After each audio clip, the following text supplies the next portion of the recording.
کتونکي ناظرین د هغه ټولو ته د مینې او د احترام او د عزت لوی سلام، لوی احترام. ناظرینو، هر انسان په دنیا کې یو محنت وي، یو سټرګل وي، یو کاوش وي او دا خبره کوي چې د ما ژوند کې د تبدیلي راشي، د ما ژوند ته د چینجز میلاو شي. خو دا حقیقت دی، د تسلیم شده دا خبره چې په دنیا کې چینجز یعنی تبدیلی راتلل په خپل بدن کې، په خپل کرکټر کې، په خپل ورکینګ کې دا راوستل د یو مشکل کار دی. ناظرینو، خو د چینجز د تبدیلی لپاره د موږ تاسو لپاره الله جل جلاله یو کتاب ښودلی دی، یو کتاب یې وضع کړی چې هغه قرآن عظیم شان دی.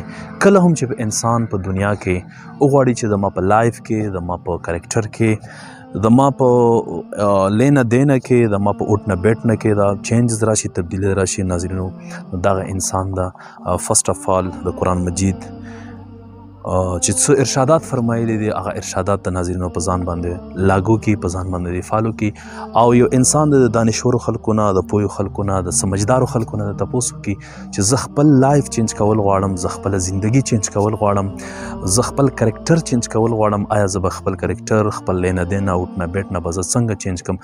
ناظرینو، په یو څیز باندې هم د انسان چینجز ناراضي په انسان کې، په یو طریقه باندې د انسان په باډي کې، د انسان په اخلاقیاتو کې، د انسان په کرکټر کې چینجز نه راځي چې تر څو پورې انسان قرآن عظیم شان ته غاړه ایښودونکی نه وي.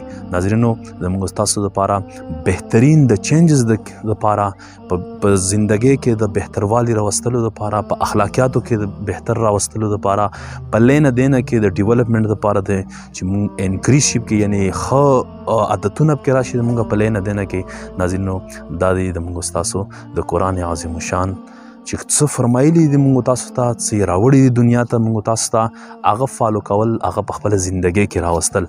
خو که چیرې انکیس یو انسان وداوټ قرآن خپل لایف چینج کول غواړي، دا به زه وایم چې امپاسیبل دي. دا خبرې دا امپاسیبل ده. زموږ د تاسو دپاره د کامیابۍ یو لوی ضمانت، زموږ د تاسو دپاره د بلندۍ یو لوی سبب، زموږ د تاسو دپاره د ترقۍ یو لوی بیسک یونټ قرآن عظیم شان او د حضرت رسول الله صلی الله علیه و آله وسلم مبارک ملفوظات.